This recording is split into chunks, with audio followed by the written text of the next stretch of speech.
Hello dear student, good morning to all of you. आज एक नया चैप्टर है, काफ़ी इंटरेस्टिंग चैप्टर है और काफ़ी इम्पोर्टेंट भी है। इस चैप्टर को अगर हम पढ़ते तो ऑर्गेनिक केमिस्ट्री से रिलेटेड जितने भी कॉन्सेप्ट हैं सब इसमें क्लेरिफाई कर सकते हैं। इस चैप्टर को कई बार देखिएगा डियर स्टूडेंट, हाई स्कूल में आप लोगों ने इससे रिलेटेड कुछ क्वेश्चन टच किया था। उसके आगे आज हम लोग बहुत अच्छे से एक्सप्लेनेशन करेंगे और समझने की कोशिश करेंगे। ठीक, जैसा कि आपने लिखा है यहाँ पे ऑर्गेनिक केमिस्ट्री और उसमें उसी का कुछ आगे बढ़ा some basic principles and techniques. हमें इसमें ऑर्गेनिक केमिस्ट्री को पढ़ना है। ऑर्गेनिक केमिस्ट्री में सम बेसिक प्रिंसिपल पढ़ना है और कुछ टेक्निक्स पढ़ना है, यानी कहने का मतलब कुछ मूलभूत सिद्धांत तथा तकनीकी। इसका मतलब ये होता है कार्बनिक रसायन है जिसमें कुछ मूलभूत सिद्धांत है और तकनीकें हैं उसके बारे में। तकनीकी वर्ड जो आया है वो सिर्फ हमें इससे हम जानते डियर स्टूडेंट, कई बार ये होता है कि हम लोग कई कंपाउंड को याद नहीं रख सकते। ऑर्गेनिक कंपाउंड में कुछ टेक्निक हम लोग अपनाएंगे, कुछ रूल्स फॉलो करेंगे और उस रूल के तहत हम ऑर्गेनिक केमिस्ट्री को समझ सकते हैं। तो इसीलिए बहुत कंसंट्रेशन बना करके इस वीडियो को देखिएगा और समझिएगा। ऑर्गेनिक केमिस्ट्री का कहाँ सोर्स है, कैसे क्या है, ये सारी चीज़ें आप बुक से पढ़ लीजिएगा। वो जो चीज़ लिखा हो वो एज इट इज रहेगा, उसमें कोई टेक्निक नहीं है। टेक्निक हमारा यहीं से स्टार्ट होता है जो आज हम पढ़ने जाएंगे, क्लासिफिकेशन ऑफ ऑर्गेनिक कंपाउंड। ऐसे तो माना जाता है कि जो ऑर्गेनिक कंपाउंड है मेनली कार्बन के कंपाउंड्स होते except carbonate, bicarbonate, cyanide, isocyanide etcetera. कुछ ऐसे कंपाउंड होते कार्बोनेट, बाइकार्बोनेट, साइनाइड, आइसोसाइनाइड, इन सबको अगर छोड़ दिया जाए तो कार्बन के जितने भी अदर कंपाउंड होते हैं वो सब ऑर्गेनिक कंपाउंड कहलाते हैं। ऑर्गेनिक कंपाउंड यानी कार्बनिक रसायन कहलाते हैं। अब क्योंकि हाई स्कूल में आपने पढ़ा था कि मेनली कार्बन और हाइड्रोजन से बने कंपाउंड को हम लोग स्टडी करते थे, है ना। आज यहाँ पे उस चीज़ को एक बार फिर से क्लासिफाइड करेंगे और समझने की कोशिश करेंगे। हम यहाँ पे क्लासिफिकेशन पढ़ेंगे कि ऑर्गेनिक कंपाउंड को कैसे कैसे डिवाइड किया गया, कैसे वर्गीकृत किया गया इस बारे में। तो ऑर्गेनिक कंपाउंड सबसे पहले हम डियर स्टूडेंट ऐसे लिखते हैं, आप भी समझते हुए चलेगा। ऑर्गेनिक कंपाउंड और organic compound broadly divided into two categories dear student. ये दो कैटेगरी में डिवाइडेड है या दो पार्ट में ये क्लासिफाइड है, वर्गीकृत है। ओके, एक आपका होता है ओपन चैन कंपाउंड। क्या होता है? ओपन चैन कंपाउंड या एसाइक्लिक कंपाउंड। एक आपका होता है ओपन चैन कंपाउंड, इसी को बोलते हैं। ओपन चैन कंपाउंड्स को हम क्या बोलते हैं? एसाइक्लिक कंपाउंड के नाम से जानते हैं, एसाइक्लिक कंपाउंड। ओके, और करके यहाँ पे लिख लीजिएगा ओपन चैन कंपाउंड। यानी जो ऑर्गेनिक कंपाउंड है उसकी खुली श्रृंखला। खुली श्रृंखला आपके स्ट्रेट लाइन भी हो सकता है, चेन भी हो सकता है, इसके बारे में समझेंगे। ठीक, जब ओपन चैन कंपाउंड की दूसरा वर्ड हम यूज करते हैं यहाँ पे क्लोज चैन कंपाउंड। क्या वर्ड यूज करते हैं? क्लोज चैन कंपाउंड। ओके, और इसी को साइक्लिक कंपाउंड, साइक्लिक कंपाउंड इस नाम से भी आप जान सकते, साइक्लिक कंपाउंड के नाम से भी जान, या कभी कभी इसको रिंग कंपाउंड के नाम से भी बोला जाता है, रिंग कंपाउंड भी कहा जाता है। ठीक है, close chain compound, cyclic compound या रिंग कंपाउंड के नाम से कहा जाता है। इन दोनों में खासियत क्या होती है? ओपन चेन कंपाउंड हमेशा खुली रहता है, इसमें कार्बन आप देखेंगे इसमें नंबरिंग कर सकते हैं, हम समझ सकते हैं। जैसे कि एग्जांपल दिया CH3, CH2, CH2 and CH3। आप देख रहे कार्बन की खुली श्रृंखला स्ट्रेट लाइन में, कोई जरूरी नहीं स्ट्रेट लाइन में, वो ब्रांच भी हो सकता है, इसकी शाखाएं भी हो सकती है। जैसे ये चीज CH3, CH3, CH3, CH3 इस तरीके से भी हो सकती है। देख रहे हैं कि आप किस तरह से इसमें शाखाएं अब इसमें घबराइएगा नहीं कि इसका नाम नहीं लिख सकते, इसी टेक्निक को हमें पढ़ना है कि इसका नाम कैसे लिखा जाएगा, इस चैप्टर में ही हम इसकी स्टडी करेंगे। तो आपने देखा ओपन चेन कहीं से भी एक खुली हुई श्रृंखला है। ओके, क्लोज चेन कंपाउंड या साइक्लिक कंपाउंड की जब हम बात करते हैं तो साइक्लिक कंपाउंड दो तरीके का फिर से होता है डियर स्टूडेंट। एक आपके further classified into two categories, एक होमोसाइक्लिक कंपाउंड, क्या होता है, होमोसाइक्लिक कंपाउंड, और दूसरा होता है heterocyclic compound, heterocyclic compound. Okay, जब हम होमोसाइक्लिक कंपाउंड की बात करते हैं तो होमोसाइक्लिक कंपाउंड को फिर से दो पार्ट में कर दिया गया। एक आपके एलिसाइक्लिक कंपाउंड, होमोसाइक्लिक कंपाउंड आपके दो तरीके से हो सकता है और वो एलिसाइक्लिक कंपाउंड हो सकता है, एलिसाइक्लिक कंपाउंड, और दूसरा आपका aromatic compound, aromatic compound. Okay, heterocyclic compound सिर्फ हेट्रोसाइक्लिक एक तरीके से। आप समझिए यहाँ पे बातें, इसके बारे में हम क्लास में, ये आपका जब हम हाइड्रोकार्बन के बारे में डिस्कशन करेंगे तो फिर इसके बारे में एक बार आएंगे कि ओपन चेन कंपाउंड जो हमने यहाँ पे लिख रखा है ये आपके एलिफेटिक हो सकता है, इसको एलिफेटिक बोलते हैं, एलिफेटिक हो सकता है, इसमें एलिफेटिक में आपका सेचुरेटेड अनसेचुरेटेड होता है, ये हम हाइड्रोकार्बन पार्ट में डिस्कशन करेंगे। ठीक है, ये सब जो देख रहे हैं ये आपका एलिफेटिक है। ओके, और एरोमेटिक दो तरीके का कंपाउंड इसमें। अब आइए समझने की कोशिश करें। तो ओपन चेन समझ में आ गया कि ये स्ट्रेट लाइन में हो सकता है, ब्रांच भी हो सकता है, इसकी खुली श्रृंखला होगी, कहीं से भी कार्बन को आप काउंट कर सकते हैं, लेकिन एक जगह काउंट करने का एक सिस्टम होता है जिसको हम आगे स्टडी करेंगे। ओके, क्या इसको यहीं पे छोड़ते हैं। ठीक, तो इस तरीके से इसको एक मिनट के लिए हम हटाते हैं।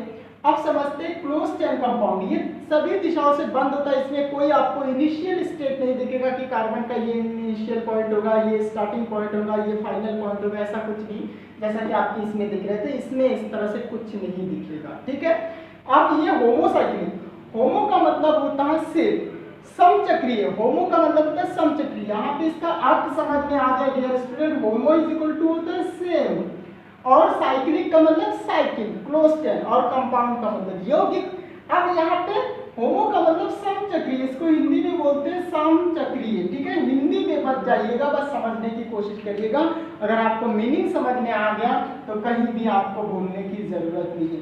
तो होमोसाइक्लिक में सेम होता है, इसका मतलब ऐसे साइकिल यौगिक का जिसमें सभी के सभी कॉर्नर पे, जो भी कॉर्नर, जैसे मैंने एक एग्जांपल ये लिखा, ये चीज लिखा, आपको पता है ये साइक्लोहेक्सेन है, ये आपका बेंजीन है। अब इसके हर कॉर्नर पे आपके कार्बन है। तो होमोसाइक्लिक कंपाउंड ऐसा कंपाउंड होता है जिसके हर कॉर्नर पे, साइकिल के हर कॉर्नर पे कार्बन एटम सिचुएटेड होते हैं। ठीक है, इसीलिए यहाँ पे होमोसाइक्लिक, जैसे ये चीज हमने, अब इसमें से ये एरोमेटिक के केस में आ जाएगा, और ये चीज हम जब बात करेंगे एलिसाइक्लिक की तो ये चीज आ जाएगा cyclohexanol, cyclopentanol, pentane, cyclohexane, cyclopentane, cyclobutane, कुछ इस तरह से, साइक्लोप्रोपेन, ये सब आपके ऑर्गेनिक कंपाउंड है। ओके, अब ये चीजें आपको समझ में नहीं आ रहा है कि कैसे हो रहा है, तो इसका अगर हम सही स्ट्रक्चर बनाएं तो हम पाते हैं कि इसके कॉर्नर कॉर्नर पे इस तरीके से कार्बन सिचुएटेड होता है, ये इस मैनर में। ओके डियर स्टूडेंट, ये चीज, और इसके हर, इसकी जो बैलेंसी है वो हाइड्रोजन से इस तरीके से सेटिस्फाई होता है, ये चीज होता है। क्लियर, और इसका नाम जो होगा वो साइक्लो वर्ड लगाएंगे, और टोटल जो आपके पास हाइड्रोजन है, जो कार्बन है, उसको देख करके ये हेक्स की तरफ आता है, रूट वर्ड इसका हेक्स बन जाता है, ये साइक्लोहेक्सेन। इसी चीज को हमने और करके ऐसे लिखा था, ये कंडीशन आपका क्या होता है, साइक्लोहेक्सेन। इसी तरीके से साइक्लोपेंटेन आपका होता है, इस तरीके से बनाए, या कुछ लोग ऐसे भी बना सकते हैं, कोई बात नहीं, साइक्लोपेंटेन, 5 कॉर्नर दिख रहा है साइक्लोपेंटेन। ब्यूटेन में इस तरीके से हम बना देते हैं, ये आपका ब्यूटेन हो गया, सॉरी ये आपका ब्यूटेन हो गया। 3 कार्बन ये आपका प्रोपेन, साइक्लोप्रोपेन साइक्लो, ये आपके एलिफेटिक। एली वर्ड जो आया वो एलिफेटिक से आया। किससे आया? एलिफेटिक। मैंने बोला कि इसको बाद में हम डिस्कशन करेंगे एलिफेटिक, तो ये वर्ड आया एली से। साइक्लिक क्यों है? साइक्लिक इसलिए आया है क्योंकि ये साइकिल में, इसका मतलब इस कंपाउंड की जो प्रॉपर्टी होती है वो एलिफेटिक कंपाउंड की तरह होती है, इसलिए इसको एली साइक्लिक के नाम से जाना जाता है। Okay, sorry dear student. Next is heterocyclic compound. जब हम हेट्रोसाइक्लिक कंपाउंड के बारे में डिस्कशन करते हैं, अब इसको हम इरेज करें। ओके, नहीं, एक होमोसाइक्लिक में एरोमेटिक रह गया, इसको भी हम डिस्कशन कर देते हैं, फिर हम बात करते हैं। ठीक, जब हम एरोमेटिक की बात करते हैं तो एरोमेटिक वर्ड जो है वो एरोमा शब्द से बना हुआ है। एरोमा का मतलब होता है प्लीजेंट स्मेल, लैटिन वर्ड के एरोमा से बना हुआ। एरोमा का मतलब हर वो कंपाउंड जिसमें प्लीजेंट स्मेल होती है वो एरोमेटिक होते हैं। लेकिन इससे कैसे पहचानेंगे? ये कोई तरीका नहीं हुआ। दूसरा कंडीशन, बहुत से तरीके हैं हमारे पास एरोमेटिक कंपाउंड को जानने के लिए।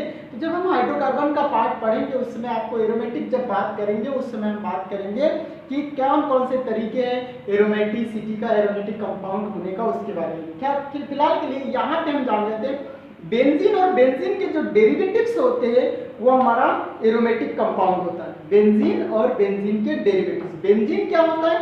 बेंजीन आपका जिसका फार्मूला C6H6 होता है और ये हमेशा साइक्लिक फॉर्म में रहता है। साइक्लिक फॉर्म में इस तरीके से रहता है। ओके डियर स्टूडेंट, ये और इसके साथ साथ एक 6 कार्बन के साथ में 6 हाइड्रोजन इस तरीके से अटैच्ड होता है और इसके बीच में alternatively double bond, single bond, double bond, single bond, double bond, single bond, ये सिचुएशन इसका रहता है। ठीक है, ये आपका क्या होता है? बेंजीन, जो एरोमेटिक का एक कंपाउंड है। ओके डियर स्टूडेंट, और इसके डेरिवेटिव मतलब हाइड्रोजन को हटा दे और यहाँ पे हमने मेथेन लगा दिया, तो ये चीज आपका बन गया टोलुइन। क्या बन गया? टोलुइन बन गया। तो ये भी क्या हो जाएगा? आपका एरोमेटिक हो जाएगा। इसके अलावा आपने नेप्थलीन के बारे में सुन रखा होगा डियर स्टूडेंट। नेप्थलीन जो दो बेंजीन एक दूसरे के साथ में कंडेंस करके बनाता है वो भी आपका नेप्थलीन होता है। ठीक है, इस तरीके से चीज को जान सकते हैं। क्लियर? तो बेंजीन हुआ, टोलुइन हुआ, सब एरोमेटिक। और देखिए साइक्लिक में है, साइकिल है। ओके, और एरोमेटिक की खास बात बेंजीन होनी चाहिए। बेंजीन के डेरिवेटिव्स है एरोमेटिक। यहाँ पे हम सिर्फ इतने के बारे में डिस्कशन करेंगे। ठीक, जब ये चीज पढ़ लेते हैं तो हमारे पास दूसरा टॉपिक आता है हेट्रोसाइक्लिक। ओके, ये वर्ड आता है heterocyclic. Heterocyclic dear student, hetero जो वर्ड यहाँ पे लिखा है हेट्रो, इसका मतलब होता है डिफरेंट। क्या होता है? Different. That means in a cycle when hetero atom like nitrogen, sulphur, oxygen placed instead of carbon atom is called heterocyclic compound। कहने का मतलब एक साइक्लिक कंपाउंड, और उस साइक्लिक कंपाउंड में जब आपके हेट्रो एटम लगे होते हैं, हेट्रो एटम का मतलब चाहे आपके नाइट्रोजन हो, सल्फर हो, ऑक्सीजन हो, ये आपके हेट्रो एटम में आता है। अगर ये चीज कार्बन का प्लेस ले लेता है तो ये हमारा क्या होता है? हेट्रोसाइक्लिक कंपाउंड होता है। आई होप ये चीज आपके समझ में आ रहा है। ठीक है, जब ये इतना सी चीज देख लेते हैं, अब आइए जरा सा इसका एग्जांपल देख ले कि कौन कौन से हमारे हेट्रोसाइक्लिक कंपाउंड में आएंगे। ठीक, इतने को हम इरेज कर रहे हैं। क्लियर? अब हेट्रोसाइक्लिक कंपाउंड में आपके पास पायरॉल होता है, थायोपीन होता है, फ्यूरॉन होता है। जैसे ये चीज है ऑक्सीजन, ये कंडीशन है, इसका नाम हो गया आपका फ्यूरॉन। क्या हो गया? फ्यूरॉन। ठीक, ये चीज आपके पास है सल्फर। ठीक, इसका नाम होता है थायोफीन। क्या नाम होता है? थायोफीन होता है। पायरॉल इसी तरीके से पेंटा स्ट्रक्चर होता है ऐसे, और यहाँ पे नाइट्रोजन अटैच होता है और नाइट्रोजन के साथ में इसकी एक वैलेंसी को हाइड्रोजन सेटिस्फाई करता है। 3 वैलेंसी हाइड्रोजन इसके सेटिस्फाई हो गए, इसका नाम होता है पायरॉल। क्या होता है? पायरॉल होता है। इसी तरीके से आपके पायरिडीन होता है जो बेंजीन रिंग की तरीके से इस तरीके से होता है, ये कंडीशन। और नाइट्रोजन ऐसे अल्टरनेटिवली डबल और सिंगल बॉन्ड होता है, ये आपका क्या होता है? Pyridine. Pyridine. Okay dear student, तो आपने देखा पायरिडीन, पायरॉल, थायोपीन और फ्यूरान, इन सब में आपने देखा होगा कि साइकिल में हेटेरोएटम आ गया, ऑक्सीजन आ गया, सल्फर आ गया, नाइट्रोजन या नाइट्रोजन, इन सब को हम किस कैटेगरी में रखेंगे? हेटेरोसाइक्लिक कंपाउंड में रखेंगे। जब इतनी सी चीज हम लोग पढ़ लेते हैं, अब इसके आगे बहुत ज़्यादा क्लासिफिकेशन है कि कैसे इसको कोई फंक्शनल ग्रुप के बारे में डिस्कशन करेंगे और फिर नाम लिखने का तरीका आपको बताएंगे कि कैसे लिखा जाता है। ओके, तो वीडियो को बहुत कॉन्स्टेंटली और बहुत अच्छे से देखिएगा, तब जाकर के चीज़ें समझ में आएंगी। ठीक, okay, thank you, all the best.